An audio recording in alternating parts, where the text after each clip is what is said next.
Clairement, il est dit clairement, donc on regarde bien, entre l'étendue, donc l'étendue qui était placée, on dit que Dieu séparait les eaux d'en bas et les eaux d'en haut. On est dans Genèse. On dit qu'au milieu des eaux d'en haut et des eaux d'en bas, il plaçait au milieu l'étendue. Et c'est dans cette étendue-là que Dieu appelait l'étendue-là ciel. Lisez dans votre Bible, dans Genèse chapitre 1, lisez le Genèse.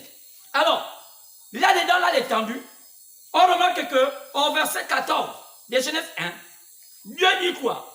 Oh, il dit qu'il y a des luminaires, donc des lumières, pour éclairer les luminaires. Une luminaire pour présider au jour, vous pouvez lire ça, je suis en de paraphraser, parce que vous pouvez lire ça, vous avez vos Bibles. Une pour éclairer au jour, avec ses petits, et il y a aussi une autre luminaire, la plus petite luminaire, qui va éclairer le soir. Quand on regarde bien, quand Jésus avait parlé dans Matthieu 11, il parlait de celui qui était le plus petit royaume des cieux. Et le plus petit royaume des cieux, ici on dit qu'il y avait un petit luminaire qui était là pour éclairer au soir. Il y avait une grande luminaire qui était pour éclairer le jour, pour présider au jour, mais la petite luminaire était là pour présider au soir et pour éclairer le soir. L'apôtre Paul va préciser cela. Dans 1 Corinthiens chapitre 1, 1 Corinthiens chapitre 15, on va remarquer que dans 1 Corinthiens chapitre 15, il est écrit au verset 39, l'apôtre Paul va préciser quelque chose. Au verset 39 de 1 Corinthiens, clairement, il dit, toute chair n'est pas la même chair, mais autre est l'éclat, et l'autre est les chairs des autres, autre celle des quadrupèdes, l'autre celle des oiseaux et de comme ça. Mais il dit au verset 41, d'autres ont l'éclat du soleil, l'autre ont l'éclat de la lune. Il dit, et l'autre ont l'éclat des étoiles. Même une étoile en diffère à une autre étoile. Donc, il est en train de comparer les êtres humains à des éclats, les éclats de la lune, du soleil et des étoiles. Et il dit même que même de ces étoiles, d'autres en diffèrent. Donc là-dedans, l'apôtre Paul est en train de reprendre le message que nous lit lorsqu'on regarde dans le livre de Job. Lorsque Dieu, Job, chapitre 38, partant du verset 32 jusqu'au verset 33, 34, où on parlait du zodiaque, là où on parlait des éclats, où on parlait de la grande ours, la petite ours et ses petits, là on parlait de la puissance du ciel qui agit sur la terre, et là-dedans on parlait du zodiaque. Et lorsqu'on parle du zodiaque, automatiquement on parle des étoiles. Bon, ceux qui connaissent l'étude du zodiaque, quand on parle du zodiaque, on parle des étoiles. Car vous savez que la première Bible, en réalité, le premier livre de la Bible, c'était Job. Bon, on en a classé comme ça, et ça, c'est Dieu qui a permis que ça se passe. Alors, là-dedans, je vais parler toujours dans mon thème des 3 hommes. Dans 1 Jean, on dit qu'il y avait 3 hommes. Alors, vous savez que Jésus-Christ fut jusqu'à aujourd'hui est l'homme le plus élevé que le monde n'a jamais connu. C'est pourquoi même la science est unanimement pour dire qu'on n'a jamais vu un tel homme qui était à la dimension comme il était, et même avoir par sa naissance. Et quand on voit par sa naissance, on se rend compte que c'est un homme qui n'est jamais venu par un rapport sexuel, et Marie a pu avoir une grossesse, alors que ce n'était pas possible qu'une femme puisse avoir une grossesse sans avoir un rapport sexuel. Ça dépasse l'entendement de la science. Alors, unanimement, les scientifiques ont compris que c'est un homme qui sortait hors du commun. Un homme qui vient sur la terre, qui n'a pas besoin de progéniture, et qui vient mourir, alors pour l'humanité. Alors, cela a dépassé l'entendement des scientifiques. C'est ce qui a permis à ce qu'aujourd'hui, on a amené à ce que le monde recommence à compter le temps. Alors que Jésus est né des milliers d'années, alors que le monde était déjà là. Mais pourquoi les scientifiques ont recommencé à compter le temps? Parce que le Seigneur Jésus-Christ est un homme qui sortait hors du commun. C'est pourquoi, unanimement, lorsqu'on a vu ses gestes et ses faits, tout ce qu'il a posé comme acte, aucun homme sur la terre ne pouvait s'égaler à lui. Alors, mais pourquoi la Bible dit ici qu'il y a 3 qui rendent témoignage de Dieu sur la terre? Alors, on va simplement savoir, essayer de s'approcher par rapport à l'histoire, de savoir qui sont des hommes qui étaient un peu plus proches du ministère de Jésus par rapport à leur vie et par rapport à ce qu'ils faisaient. On va remarquer que la première personne qui a été identifiée, c'était Moïse. Pourquoi? Parce que c'est Moïse qui a commencé à écrire la Bible. C'est Moïse qui a raconté l'histoire des jardins d'Éden. C'est Moïse qui a raconté l'histoire d'Abraham, sachant que Moïse est né après même Abraham. Mais pourquoi Abraham n'a pas écrit la Bible? Alors que Abraham est né avant Moïse. Et Moïse n'était même pas encore là. Moïse est né 400 ans ou même 500 ans après Abraham. Mais pourquoi c'est Moïse qui a écrit la Bible? Comment il a su ce qui s'était passé alors que c'était des milliers déjà d'années? C'est parce que Moïse avait une spécificité, il était quelqu'un de particulier, il avait quelque chose qui devait l'accompagner. Dieu l'a fait naître avec un signe particulier. Chaque homme sur la terre naît avec un signe particulier. C'est pourquoi personne ne peut enlever ce que Dieu a laissé dans votre vie. Personne ne peut enlever. C'est pourquoi quand je vois les pseudo-pasteurs raconter n'importe quoi, oh, pour dire, viens, on va faire ceci, viens. Non. Le problème, c'est que l'homme a besoin seulement d'enlever le nuage qui est autour de lui, qui l'empêche de voir sa destinée, qui empêche de savoir qui il est. Pourquoi? Parce que il est probable que l'ennemi qu'on appelle Satan nous amène des idées pour nous faire perdre de la voie destinée par le Créateur. Mais cela ne veut pas dire que vous allez rester à toujours ce que vous êtes aujourd'hui.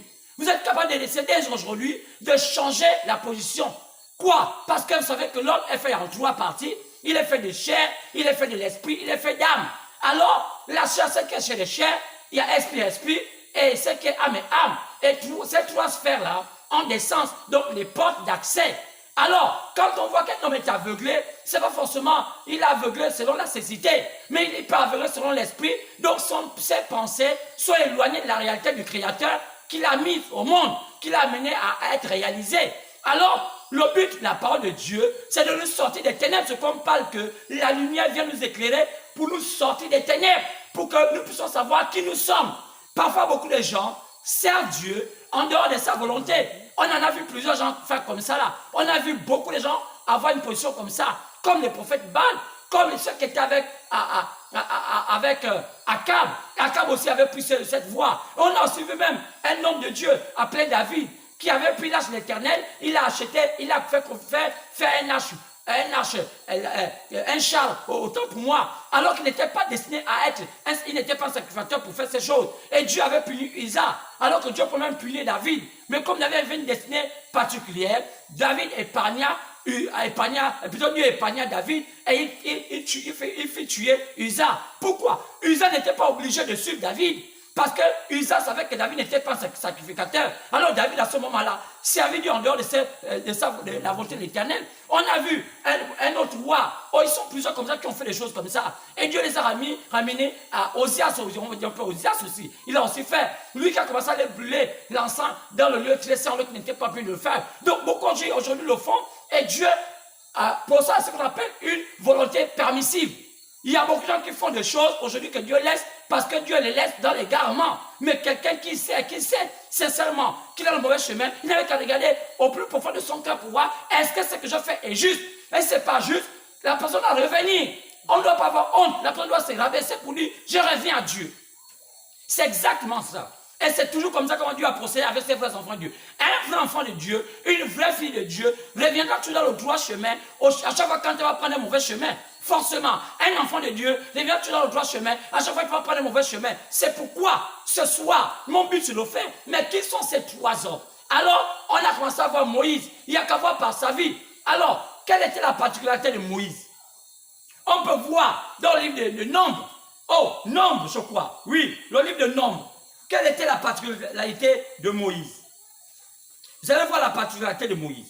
Vous savez que dans la préscience de l'Éternel, Dieu avait fait quoi? Dieu avait permis à ce qu'il y a une fonction qu'on appelle la fonction de fils. La fonction de fils, c'est quoi? C'est que Dieu devait se manifester en tant qu'humain. C'était dans sa préscience, sachant que Dieu ne s'appelait pas Dieu. On a commencé à appeler Dieu lorsqu'il s'est manifesté en chair, parce qu'on savait que Dieu n'était pas Dieu, parce que Dieu veut dire objet d'adoration. Oui, parce que Dieu n'était pas un objet d'adoration. Mais alors que Dieu s'appelait Elohim, il était éternel des armées, il était éternel, il était l'infini, l'alpha et l'oméga. Mais lorsqu'il a quitté la position d'Elohim pour aller à la position de Jéhovah, le Dieu qui devait être autour de sa créature, alors dans le désir de manifester tous ces attributs qu'il avait, Dieu décida de faire le plan du salut. Mais quel était le plan du salut? Ça devait faire l'objet d'un enseignement. Clairement, c'est pourquoi aujourd'hui, quand on écoute toutes ces balivernes qui se racontent dans les églises, dans tout cela, et le christianisme est galvaudé, c'est devenu chosifié, parce qu'il y a des charlatans qui prennent la parole de Dieu, qui s'amusent à dire que Dieu est prospère. Ils ont des moyens, ils ont des voitures, ils construisent des grandes maisons. Et les gens les appellent les grands pasteurs. Ils font des buildings, ils sont multimilliardaires. Mais Dieu dit, ça n'a rien à voir avec lui. On voit ça dans Jean chapitre 7, partant du verset 1. Et ce jour-là, ils viendront devant l'Éternel et dira, Seigneur, on a fait un miracle à ton nom. Et ça a marché. On a fait ça à ton nom. Dieu leur dira, je vous ai jamais connu. Éloignez-vous de moi, vous qui commettez l'iniquité. C'est exactement ça. C'est pourquoi la Bible nous parle exactement de ces hommes-là qui commettent l'iniquité. L'iniquité, c'est quoi? C'est régner, c'est qu'est la parole de Dieu. C'est pourquoi nous voyons tout un désordre. Et c'est nous voyons encore ce qui se passe lorsque Jésus rencontra la femme samaritaine. Je vous ai raconté l'histoire là. Lorsqu'il parlait à la samaritaine, et la samaritaine commençait à cogiter avec la parole de Dieu. Mais Jésus lui a dit que le salut vient des Juifs. Le salut ne vient pas du Gabon. Les Gabonais ne connaissent pas ce qu'on appelle le salut. Nous, on a eu ça par adoption. Donc, on doit savoir comment c'est pratiqué le christianisme. Si on ne connaît pas ça, si on veut imiter les États-Unis, si on veut imiter tous ces pays qui sont autour de nous, ou bien parce qu'on pense qu'ils ont prospéré, vous savez qu'ils n'ont pas prospéré par rapport à l'évangile. Beaucoup de gens savent comment des pasteurs au monde prospèrent. Ils prospèrent par des îles machiavéliques, par des petits coups bas, par des escroqueries par-ci, par-là. Ils font des amitiés avec des hommes politiques. Ils créent des systèmes. Et il y a tellement de choses, et même des jeux d'argent, et tellement de choses, et toutes sortes de choses pour pouvoir arriver à leur fin. Et les gens croient à ça. Mais il y a des guérisons. Mais pourquoi des guérisons à ces assemblées? Mais Dieu est merveilleux. C'est un don gratuit.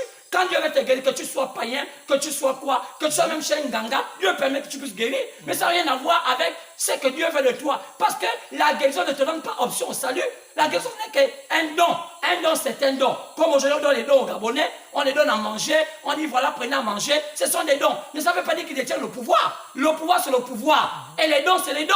Donc, cessons de faire le mélange. C'est parce qu'aujourd'hui, notre pouvoir, le pouvoir gabonais donne les dons gabonais, qu'aujourd'hui, ils sont tellement bien les Gabonais. Non, ce sont des dons. C'est gratuit. Donc, ils peuvent changer à tout moment. Donc, quand on cesse d'être dans cette position de mesquinerie, d'où on ne connaît pas. Le sang ne vient pas du Gabon. Le sang ne vient pas du Congo. Le sang ne vient pas du Tchad, du Nigeria, de tout ce qu'on fait des États-Unis. Le salut vient de Juifs. Et il y a une logique.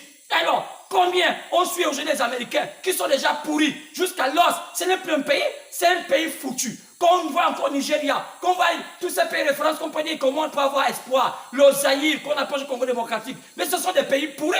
Parce qu'aujourd'hui, c'est maintenant la fin qui démontre ce qu'ils sont aujourd'hui. Le Christ ne vient pas du Zaïre, bien du Congo démocratique. Ça ne vient pas du Bénin, ça ne vient pas de toutes ces choses-là. Mais il y a un commence par tout, c'est que l'apôtre Paul a posé les fondements. Pourquoi les gens ne suivent pas ces fondements? Les gens suivent les fondements. Comment est venu le christianisme depuis l'Orient jusqu'à ce que ça atteigne nos continents? Les gens ne veulent pas connaître cela parce qu'ils disent que ce n'est pas ça l'évangile. Mais c'est ça l'évangile. L'évangile, c'est quoi? C'est de savoir les origines de chaque chose. Si on veut connaître l'origine du Gabon, si on veut connaître pourquoi le roi est comme ça, il faut aller aux origines. Les gens ne veulent pas. Beaucoup de personnes aujourd'hui racontent n'importe quoi. Pourquoi aujourd'hui on a les armoiries des panthères noires? Pourquoi les armoiries, c'est la mer à l'étang? Ça vient d'où ces choses-là? Quand les Gabonais comprendront cela, ils vont plus être des activistes, comme on les voit aujourd'hui, d'insulter à Libongo, insulter ceci, cela, parce qu'il faut savoir comment fonctionne un pays. Un pays ne fonctionne pas seulement comme une boîte de sardines, bien comme n'importe quoi. Je vais dire ça aux activistes. Ça là, peut-être, je vais encore à la troisième partie, parce que peut-être on n'avait prévu que deux vidéos, mais je vais aller peut-être à la deuxième et à la troisième partie, pour mieux spécifier cela. Parce que c'est un temps où chacun doit connaître la parole. C'est aujourd'hui un temps où les gens doivent s'éloigner de la fausseté. Parce que ce qu'on c'est... Vous savez, il y a un appelé Martin Luther King. Est-ce que je vois sur ma troisième vidéo? Je pense que c'est cela. Bientôt, on me dit bientôt la fin, bientôt, oui, bientôt. Et je dis qu'un homme appelé Martin Luther King. Qu'est-ce qui s'est passé ce Martin Luther King? Cet homme, oui, Martin Luther King.